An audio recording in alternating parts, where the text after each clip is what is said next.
Hello buddy, it's Wyvern here with a short little video just to discuss the upcoming free LC that we're going to be getting in alongside the Shadow and the Blade, and that is of course Repanse de Lyonesse. Now,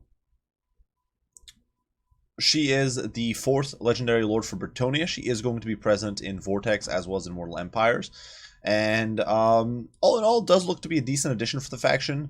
Actually, one of the, in my opinion, better additions that are coming in alongside her is an AP hero with Henry Le Massif, who is going to be, from what I understand, unique to her subfaction, but will be an AP hero with a Hippogriff mount, so and basically a souped up paladin, and that is definitely at least a little bit exciting in my opinion.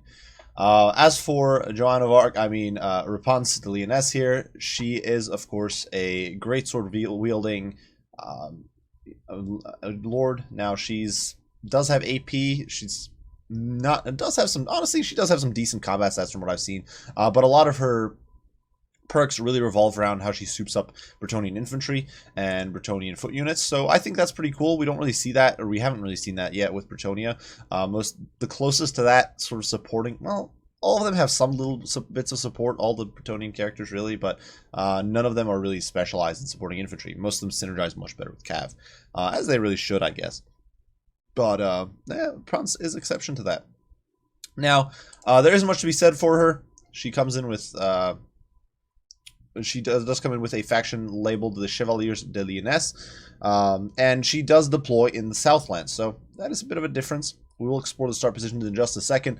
As for her perks, she does have the Champion of the People, so her peasants benefit from increased leadership and physical resistance in her army. Now, I'm not sure if this will stack with the Blessing of the Lady, because currently, if you perform well enough in consecutive battles with Bretonnians, you eventually get the Blessing of the Lady, which grants 20% resistance, physical resistance, to your entire army. So you could potentially stack this on top of whatever Champion of the People gives you. That could be a pretty insane buff. Even if, let's say, it's 10%, suddenly your entire army bumps up to 30% physical resist. That is pretty strong. Suddenly, honestly, mediocre units like, say, Battle Pilgrims or Foot Squires could become pretty potent because they're just not taking that much damage. They're suddenly like Savage, or like Orthodox Savage Orcs or something, where they're just actually pretty tanky. Besides that, she does get a People's Hero, which does boosts armor-piercing damage and attack to peasants or to infantry units. I am hoping that this does include Foot Squires. I would be kind of disappointed if it didn't. If these improvements are applied in multiplayer as well, they could really help her make her competitive in certain matchups where Bretonnia struggles, like against the dwarfs, as well as against maybe even Chaos and the Lizardmen. Like, if you could actually rely a bit on Foot Squires to really dish out the hurt to some enemy elites, that would be a huge boost. Now, besides that, she does have Banish the Scourge. So the way this is described, I'm assuming it just means flaming attacks imbued when fighting against undead.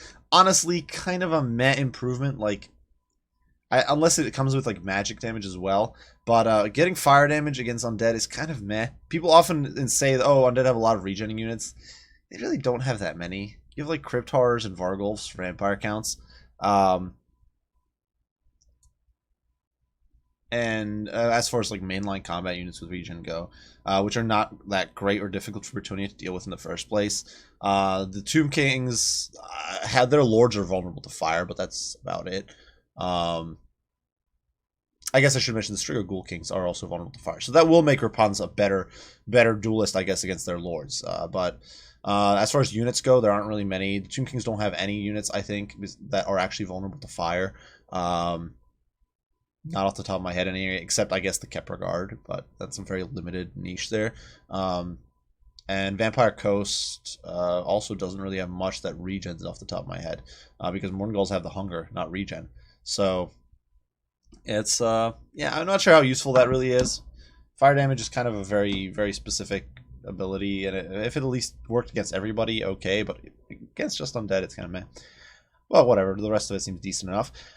Courageous. Once engaged, Repanse does not flee. Now, from what I'm assuming this is more along the lines of like the Berserker or Rage mechanic from Norska, where it'll improve her over time. If she was unbreakable in melee, that would just be kind of awkward. Like, I guess that could work. I guess that you could do a lord like that who's unbreakable as long as they're in melee, but I feel like it's going to be something in the vein of the rage mechanic for Norsca, where you slowly build up, and yeah, it'll boost your leadership, it'll boost combat stats and that sort of thing over time. And she does get benefits to building in local region, which is okay. That's in my opinion strong in early game, not something super great into late game.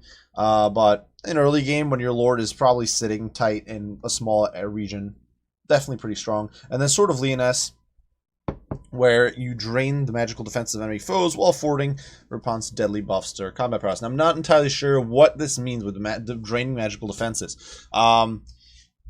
Because there are items that debuff enemies against magic, but as far as I'm aware, none of them actually take you into negative magic resistance, which is a little unfortunate. Instead, I believe all of them, including like the other Trickster's Shard, while they can be potent, they actually just they just even out or they just remove existing magic resistance. So if this actually takes enemies into negative on magic resist, that could be huge. If you have Grail Knights, Royal Pegasus Knights, Grail Guardians, whatever, this would synergize very nicely. If not, maybe not that good. I don't know. It's just debuffing magic. I guess it's nice against dwarves, but even there, against dwarves, either the magic damage is so strong that it deletes them, like Amber Spear, or it just doesn't really matter, in my opinion. Besides that, for start positions, these screenshots are a little shady here. We don't get too much of a great view. But we can see that in the Mortal Empires map, she is starting down here on the by the Bay of Corsairs, as one or near the crusading Bretonnian states. So that's pretty awesome. I actually wasn't entirely sure what to expect with her spawn. Given that she is Repanse de Lyonesse, I kind of anticipated that she was going to spawn in Lyonesse. But I like the fact that CA has taken her out away from Bretonnia. Granted, it's not a huge leap from Carcassonne. I'm hoping that it's going to be viable to confederate her, because one of the nice things about Bretonnia is that you can confederate all the lords. So I would hope that everyone lasts long enough to get confederated. It definitely should encourage Bretonnian players, I think, to send out like a scouting damsel or paladin early game, just to try to get contact with these Bretonnian states here, and try to get confederation with Repanse, because that could be very, very useful. Besides that, though, yeah, it should be a fun start. You do start against Arkan, so that's different. You get to fight Tomb Kings. Normally, it's, well, I guess there are some variations already. It's fight Empire, and fight Greenskins. If you play Bordello, you fight Vampire Counts pretty early, but that's really it. So being able to fight Tomb Kings, that's a little bit different. You might even fight dwarves if you decide to war them, though I assume the dwarves will be pretty friendly. That's my presumption. And then as you expand, it's once again, there's going to be some interesting options, because you could potentially fight the lizardmen down here in the southern deserts of Araby. You could fight more Empire in the Land of the Dervishes if they're still around and kicking at that stage of the game. Or, of course, Greenskins in the Badlands. She might also have some interesting control options, which if desert terrain and some of the bad terrain, like the Badlands terrain maybe, is favorable to her, that could open up some unique play styles if you're trying to play around with Repanse. I'm definitely excited to see what she brings to the table. Definitely looking forward to it. Now, as for her start in the Vortex campaign, it is essentially the same thing. She's starting in the Bay of by the Bay of Corsairs, by the Shark Straits here, and there really isn't much to say about that. That's where she starts. It's literally, or almost literally, this exact same spot as in Mortal Empires. Once again, you're going to be fighting. This time, you might fight Vampire Coast a bit. You're going to be fighting, of course, more Empire, Tomb Kings, potentially Greenskins again, and I think it, once again, it should be a bit of an interesting start. Honestly, not much. It's almost identical to what you get in. It's almost identical to what you get in the Mortal Empires map, but you know, it should definitely spice things up, make things a little bit more interesting. If I remember correctly, Lokir is, of course, or not Lokir. I'm not even sure why I said Lokir, but Clan, we do have, of course, I believe it's Clan Eshin is also starting here, so that should be interesting. an interesting contrast. Be able to slug it out with them early game should definitely be spice things up at least a little bit. But yeah, that is it for Repanse. She's definitely looking to be an interesting character. I'm excited to see what she brings to Bretonnia. I do wish that Henry Le Massif was a character available to all Bretonnian sub-factions, but from what I've seen, he's not. If he is, it would be really nice just to get another AP hero. Bretonnians struggle with monsters. Everybody knows it. Would be nice to get those improvements there. But, you know, at least with Repanse, if she's able to buff your infantry to beat down the enemy infantry more effectively, it could be enough to tilt the balance in those situations where you're trying to smush a death ball, because that's really what Bretonnia struggles against. There's like a handful of matchups that Bretonnia has issues with. All of them, except dwarves, I guess, but dwarves are a weird, annoying faction. They're just honestly kind of horribly designed, in my opinion. Not going to go into that right now, but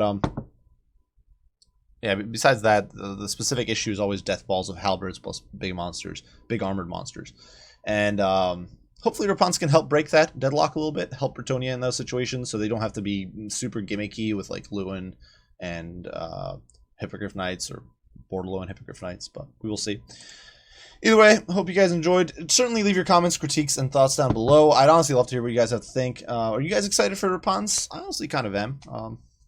If you're not, let me know why. If you think it could be fun, if you're excited to try it out, certainly mention why down below. I'd love to hear what you guys have to say, as usual. So, hope you guys enjoyed, and I will see you all in the next one. Bye for now.